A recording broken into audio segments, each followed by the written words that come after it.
Глубоко уважаемый президиум, уважаемые участники круглого стола, уважаемые ведущие, спасибо за приглашение.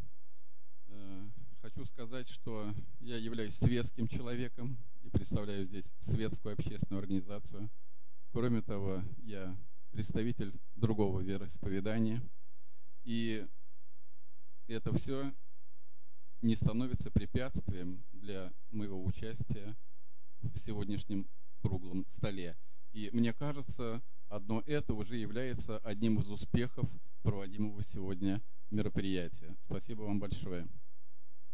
Для меня также совершенно очевидно, что круглый стол, круглые татары, я обращусь к записям своим, проводимый в рамках программы направления миссионерское служение Русской Православной Церкви 26-х международных рождественских образовательных чтений «Нравственные ценности и будущее человечества», слова, высказанные членами президиума, и те доклады, которые мы сегодня услышим, внесут свой достойный и заметный вклад в гармонизацию межнациональных и межконфессиональных отношений в российском многонациональном и многоконфессиональном сообществе. И мне кажется, это следующий уже успех данного форума.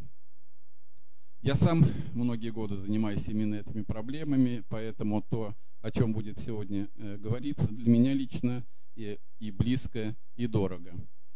Желаю круглому столу православные татары успешной работы, а его участникам дальнейших успехов в их благородной деятельности. Спасибо за внимание.